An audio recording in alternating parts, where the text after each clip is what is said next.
Hello and welcome to Funny Mental Lives. I am your host Sonja from Breda, and I am here today with my special guest, Olu Cameron. Hello Olu, how are you? Hi Sonja, how's it going? Thanks for having me. Welcome. It's good to have you here. Awesome. So tell us a little bit about yourself. My name is Olu, 23 years old. I am the operations manager here at NAMI NYC Metro. I love my job. I love what I do. It's great. I love being able to give back, and that's a little bit about me. Well, what was your interest in working in mental health in the first place?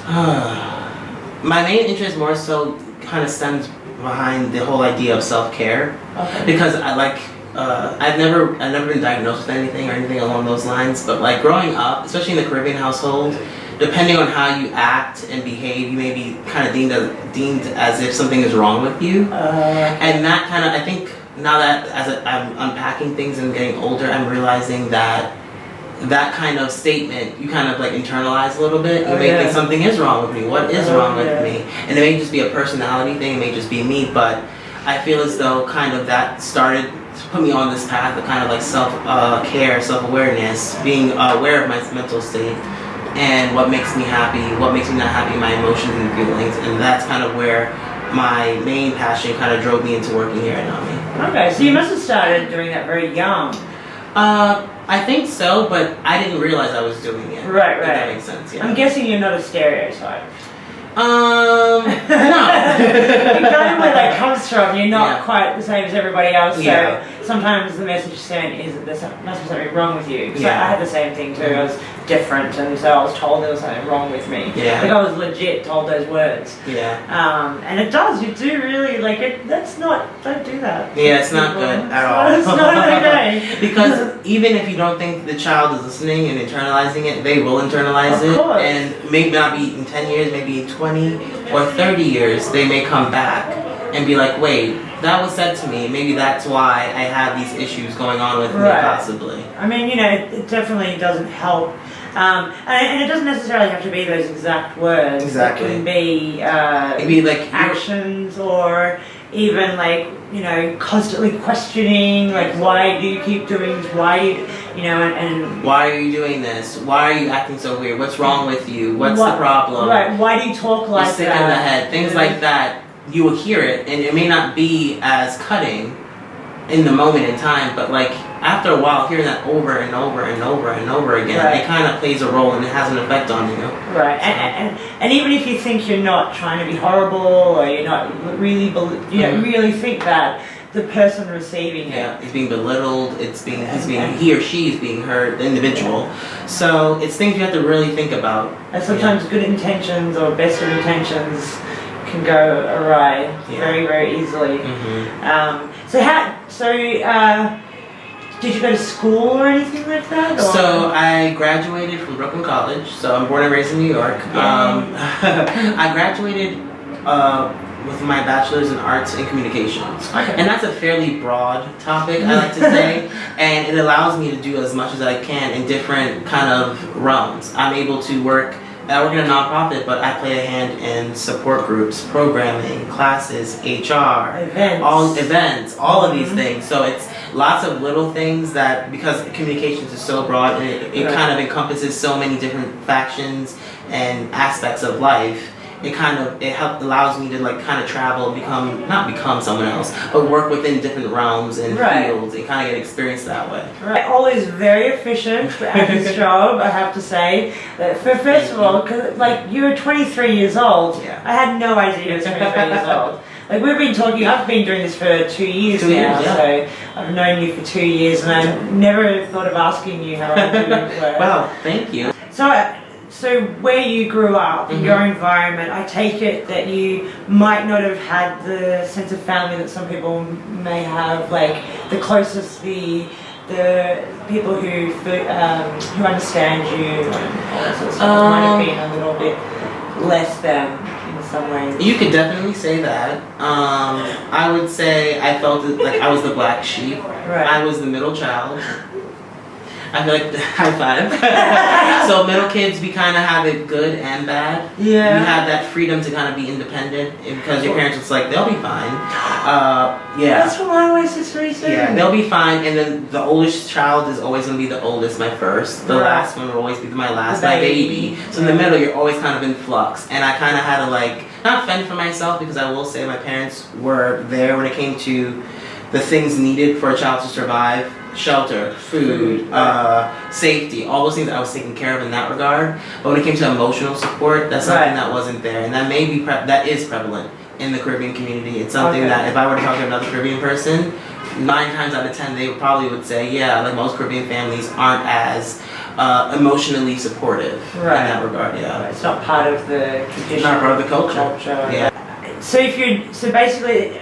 I feel like if anything I do know about it, it's there's very much everybody has the same sort of culture. There's not like really a lot of subculture, or is there? I mean, we each like the Caribbean is broad, so we have Jamaica, Guyana, Barbados, Trinidad, and we do we do share similar things, but there are the slight differences to it, and we're all fairly interwoven. We're all a nice tight-knit community, I would say, but there are some slight differences between, let's say, a Jamaican and Trinidadian when it comes to maybe their culture or maybe their upbringing, or maybe it could be very slight, because I will say a lot of the experiences Caribbean individuals have, I can relate to a Jamaican person or someone who's of Haitian descent fairly easily. It may not be the same, but I can see the correlations between our cultures, and that's really awesome too, by the way.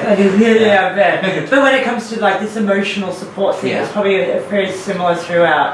Where I would it's say not really that common for that to have that sort of be surrounded by that. I would say that, but I would also say I've also been in Caribbean households where they are very emotionally supportive and very caring and very very into the whole idea of family and making sure everyone's loved and taken care of and having that tight-knit, connected, interwoven group. It does exist. It definitely does. Okay, well that's good. That's good to know. It's good to be able to go and see it from somewhere else and go, yeah, I knew it existed. It's kind of, there's a comfort in that. But what I found interesting, because we were talking a week ago or 2 weeks ago about doing this today, and I'm from Australia, and I'm a couple of generations older than you. I'm old enough to be your mother, basically.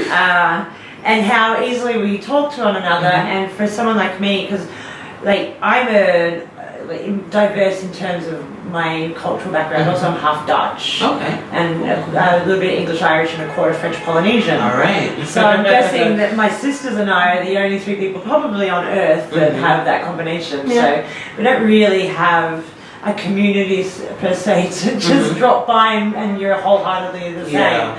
And so for me, it's like it's been a case of trying to find people who may not appear like me on paper, but if we can have a conversation, then I've found somebody that I can feel comfortable with and safe with, and that's someone like yourself. You asked me, like, how did you kind of deal with being kind of that middle kid, dealing with without having that emotional support all the time? You get to pick and choose your family members once you hit a certain point. You do. Like, family is family, and that's blood, and you can't change that. But when you become an adult, and as you're growing up throughout high school, college, you're kind of developing who you are and the people you want in your life. So as you're making that transition, you're picking and choosing the friends that you will consider brother and sister, or a family member, or your best friend, or something like that, over those years. So you have that interconnectedness right there, where you get to pick and choose, and you have that control. Whereas when you have family, yes, family is there, and family will support you even if there are some differences there, hopefully, if you're in a great position. But I will say that sometimes you're better off just kind of picking your own path and making your own friends and choosing the people in your life that will have that special place in your heart. Because it kind of means more. I choose you. You weren't just, I wasn't plopped into your life and you were plopped into mine. It's not automatically family, you know? Yeah, because it's interesting, because I do think about people who have that family support from their blood family. You know, they've been loved and supported their whole lives, what they've been able to do and explore and grow and change and get in trouble and, you know, celebrate and, you know, all those things and their family are there for them. You know, I know people who like, I don't know what brothers are like, but sisters who will call each other if they've got a major decision, or if they want to do something interesting and fun, they'll call their siblings and see what they think, and if they want to do it with them, they're their go-to people. And so if you have that from the beginning, it's maybe not so much necessary for you to explore outside of that. And I mean, I'm sure people do, but if you've got that support already built in, you don't necessarily need to go looking for it elsewhere. So I think in terms of that, I kind of feel glad that I had to look elsewhere, because I get to find community anywhere in the world I go. Exactly. You were saying that last week, and it's very, very true. You're able to find community wherever you go. You're able to find friends and create those bonds wherever you go. So it's not as if you're bogged down and like tied down to one set location where if you were to leave, you're going to be stranded by yourself. You can always find your way, and that's what humans can do. We can find our way, communicate, we are able to find our similarities as well as differences, but we're able to do all of that stuff, and I think that's super cool. Oh, absolutely. I know people before I came here in Australia who had their dreams and their plans of their big trip to Europe or the US or whatever, they were going to travel, and some of them came back in like 2 weeks. They missed their family and it was too much for them. They were too scared. Because they have this, their love and their heart is... They have this built-in system. At home. And to go out and leave that, it's a lot harder, whereas for someone like me, it was pretty easy just to take off. It's time for me to travel and be on my own, And then there's some kind of excitement in that too. I feel like that's an advantage in some ways. I mean, I'd love to have had that feeling of family just built in like that. That would be nice, but... in other ways, I'm kind of glad that I didn't, because I got to go everywhere. That's true too. You get to build those connections. You're able to travel more. You're not as tied down. You're able to be a little bit more free, more like a nomad. Like a nomad. You can meet so many different people, and especially here, you came to New York City, and you're able to, like on the street here, you're able to meet people from all walks of life, different cultures, and that's truly an amazing thing. It's so good. One of my favorite things to say is, because I was always told I was something wrong with me, like saying I was strange, I was weird. And one of my favorite things about coming to New York is no matter how strange or weird I may be, there's always someone much stranger than I am standing right next to me. It's a melting pot, it's a cobble pot, it's this huge jambalaya, I guess if you're saying it better. Good word, that's cobble pot jambalaya. Yeah, it's just a big mixing of cultures, and you can kind of not take, I wouldn't say that either, but you're able to be exposed to people and kind of get their input and kind of broaden your horizons and your mindset when it comes to certain things. It changes you a little bit. Definitely. You learn a little bit. Even if it's just to know something, doesn't mean necessarily that I'm going to change it to a different person. Like I'm not going to suddenly become somebody from where you're a Caribbean person. Like I'm not going to miraculously change You can experience great food. You can learn about the culture, the traditions. You can learn about kind of the mindset of that culture when it comes to certain topics that we all can relate to when it comes to mental health, mental illness. Self-care, all these different things, and you'll learn that maybe in one culture one aspect of self-care isn't necessarily the same as another, or dealing with mental illness isn't the same as another. You kind of like can see, okay, well, I may not agree with that, but I feel like that one thing that you guys do there, I can take back and kind of internalize and utilize for myself to help me further. Because there are things about you that are familiar to me, because of my existence. Like being a middle child, first of all. And I didn't know that until I didn't know that either. What have you got sibling-wise? I have an older sister and a younger brother. Oh, okay. I've got sisters on either side. Nice. 3 girls. That's Jackpot. No. Sorry, I was thinking that's really funny too, because you're 19 years younger than I am, right? No, yes, you're right, 19 years. So when I first arrived here, I was, I think 32 years old. So what's that?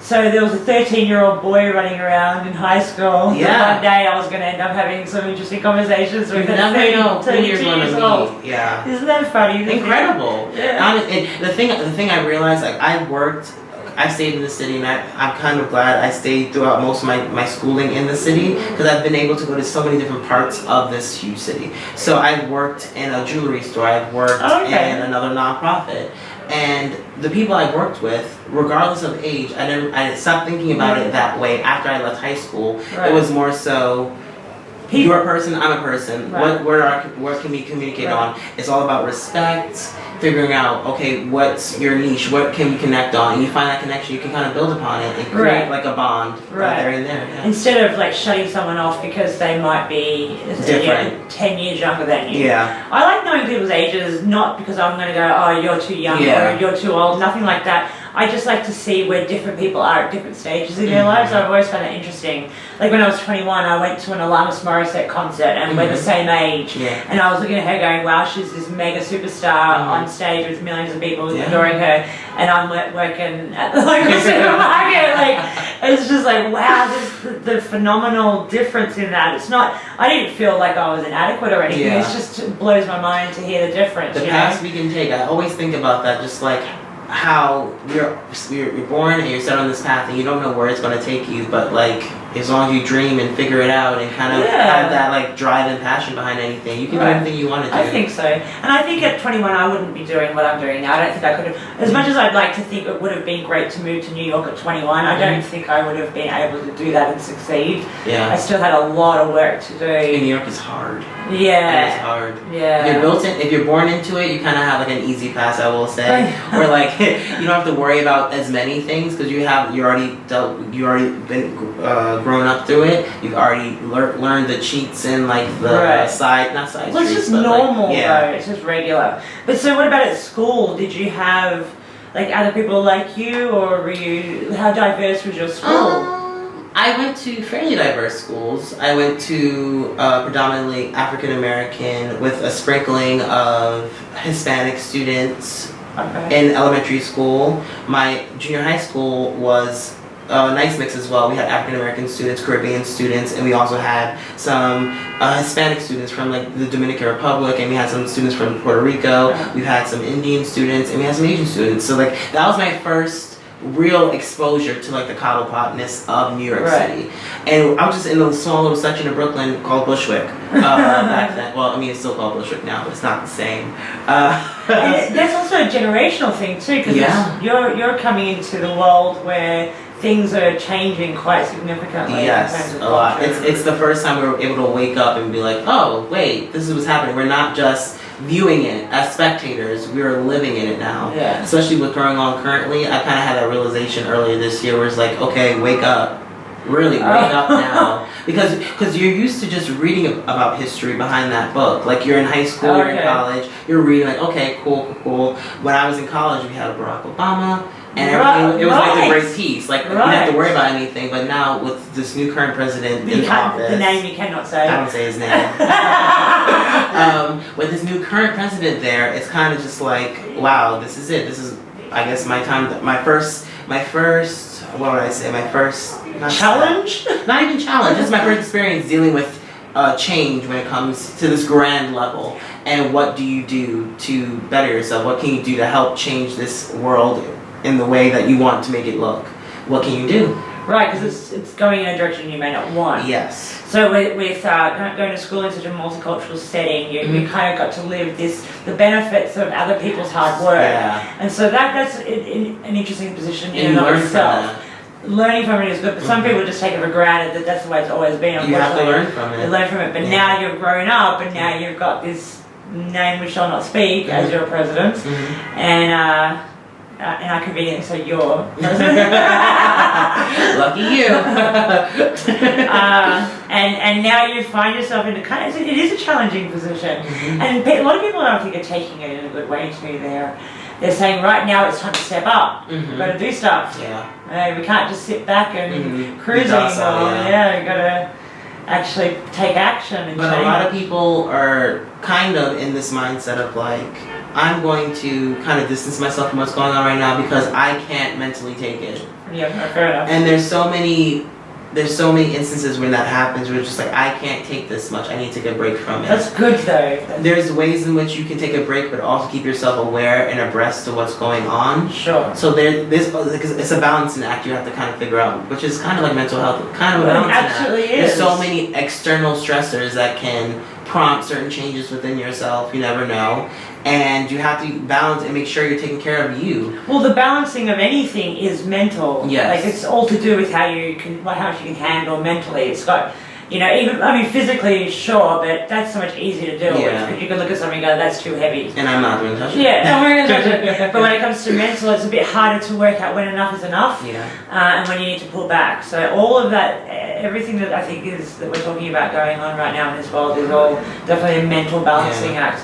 And and you've got yourself a nice little world that you've found. I mean, you've got people here who are, wonderful people, and you've got close friends. Yeah, I have close friends. I have friends from elementary school. I have friends from junior high school. I have friends from college and high school. So I'm lucky enough to say that I have friends from old jobs that I keep in contact with. I keep those bonds going because one time or another, they were kind of my support system in that regard. So it's kind of nice to always check in with those guys, see how they're doing. We all check in with one another to see what's going on with us, just hanging out. Just the act of friendship and the bonds that you create there, those are so important. So important. Yes, they are. For your self-care, for your mental stability, they can be your venting system. They can be a way for you to kind of take a break and kind of like, I'm frustrated and I can't process this and I can't do anything else about it. What can I do? I can talk to my friend and tell you about it. And you can give me your advice, you can give me your input, you can tell me things that you would do, you can listen for me. You can tell me, you know what, this is what I would do. Maybe meditation will help you kind of zen out and kind of forget all about what's going on. Or maybe you go to a therapist and kind of talk out some of your problems. There's so many different avenues, and your friends can be a great way to like offer these new ideas to you, as well as research and looking out for yourself as well. Absolutely, and also I find just having a good laugh. Yeah, that too. It really helps a lot. Definitely. Because for me, I don't know about what you feel like when you laugh, but I get like this adrenaline rush, like this buzz from laughter. It just makes me feel, it lifts me up. And it makes me feel I love to say that laughing is like the best medicine. I always like to crack myself up. Like I walk around the office all the time just like kind of like talk to myself when it comes to like, okay, these are things you have to do. And if, let's say for example, I walk into a door or hit like a handle, I'm just like, oh, why would you do that? And you have to learn to laugh at yourself in those little things. Absolutely. Because if you don't, it's just gonna become it's gonna make it worse. Yeah, make it worse. It's gonna eat at you and make you feel like less than. No, laugh at it sometimes. No. I hit the door by accident. I wasn't looking. Oh, silly Olu. When I do things like that, I'm like, just a moment in time, and this is what I do. Like, I could have avoided this. You know? And I also, because I walk around with my foot in my mouth most of the time. I say things that upset people all the time, and I've learned to make them funny and fun instead. And I always try to start off with making people laugh, or being in a laughing mood myself, so that if I do say something that accidentally upsets somebody, at least they've had a laugh, so it doesn't seem so bad. Malicious or hurtful, or you intend to hurt them. There's at least something like a bit of a buffer zone, and because often if someone walks in and they're in a bad mood, then they can even try to make people laugh, and people won't laugh because they'll be like, "What's happening? What's going on?" It's very confusing. So it's good to do that, to start off on that foot. I know people used to always say laughter is the best medicine. I'd be like, whatever, don't be ridiculous, but it's the truth. It really is. I internalized that line growing up because I used to laugh all the time. I would laugh in class, and there were times where I couldn't stop laughing, and it just made you felt great. You just felt good and happy. I believe it releases endorphins and stuff like that for the brain. So laughing is good. Laugh. Everyone should laugh. I think laugh at yourself. Learn to find the humor and the joke and everything you can. Is the best. Yeah. I started actually with, I don't know if I've said this before, I probably already have, but I started with watching stand-up comedy because they're talking about other people themselves or whatever, so it's nothing to do with me, so I get to be an observer and laugh about other people and other things, and it's easier to do that. And then I just learned how to really laugh about stuff like that and feel it's okay to laugh at other people if they're making fun of themselves. And eventually I was able to then learn to laugh at myself more. And Yeah, I do the dumbest things, I swear to God.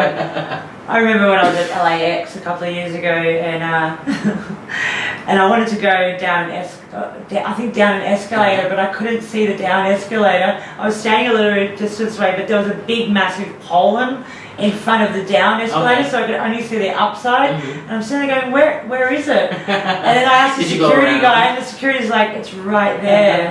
Like, oh my God. Oh, it happens to the best of us. Happens to the best of us. And things that happen, that's the thing, those things are so common. You may think it's just happening to you, but it happens to everyone. I know, like I used to, once upon a time I would have thought, oh, you're so stupid, what's wrong with you, because of those messages. Yeah. But because I've learned to laugh, I can just go, I can say, oh, you're stupid, but it's like it's silly. You know, it's like a silly thing, yeah. It's not. It's turned around into something different. So those words that once were really harmful and hurtful, yeah, I've made them now funny and fun. So very helpful. And it comes through with interacting with other people too. Like I always thought I was really funny, but in Australia I just wasn't funny. No one laughed at your jokes. No one laughed at my jokes. They looked at me like, what are you talking about? Like, that doesn't make any sense. It was like lead balloons. Just, it's like, what's going on? I swear that was funny. I swear that was funny. And then I came here and I was the same. Even maybe better at it because I probably tried harder or something. And then people started laughing. And I'm like, I knew it. I knew I was. New York will do that to you, though. Because there's so many people, you will find your tribe. You'll find your group of like friends and family members, and people you choose to be your friends and family members. Yeah. And I mean, it's amazing. Look at you. Yeah. Well, I'm getting there. Finding my feet now. I fell on my face for the first 6 years. It was not fun, but I guess that was what had to happen. I guess, you go through what you need to go through. I also think that too. Yeah, I mean, whether you like it or not, it might not even feel like it at the time, but, that's just, it's obviously what needs to be happening right now. And things are slowly turning around and getting better, and this year's been a good year so far. It's nearly over, it's like half over nearly. It flies by. Crazy. I'm done with school, it's just... The years fly by. I'm just like, why is this happening now? Because I'm gonna get next thing I know, I'm gonna be 30. Like, oh, I'm 30, which isn't a bad thing, but it's like time is flying by. 30. It won't stop. No, it's not. 30, 40. You know what it is too. I want to age a little bit before I get too elderly. I want to be able to have these experiences and like learn and grow. Because here in this office, we have tons of different volunteers who come in.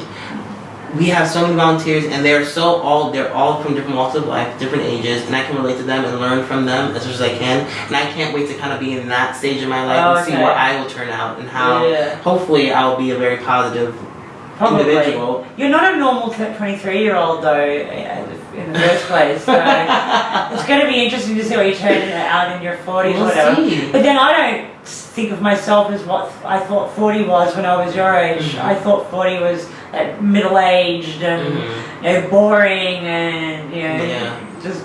We have to break down all these ideas we've kind of like held on to from childhood, and it's so funny because I was talking to my boyfriend last night. I was like, you know what? I just realized like I'm just coming to I'm really not internalizing, but like processing the fact that I'm like living. Like I've had up until like college, getting your first couple of jobs, you had the mindset of like, I want to make sure I'm taken care of. When it comes to money, shelter, I can provide for myself, and so far so good. Oh, that's I'm good. Doing good. But it's like, okay, I'm really living now. Like I can just go and do whatever I want. I can do whatever I want, and that kind of freedom that I don't think I really truly acknowledged when I was younger. I was like, those are the things you do, and then you work, and then, okay, I'm free, so I can do anything. So thank you for having me, seriously. Yay! It's a blast. Yay! Thanks, Sonja.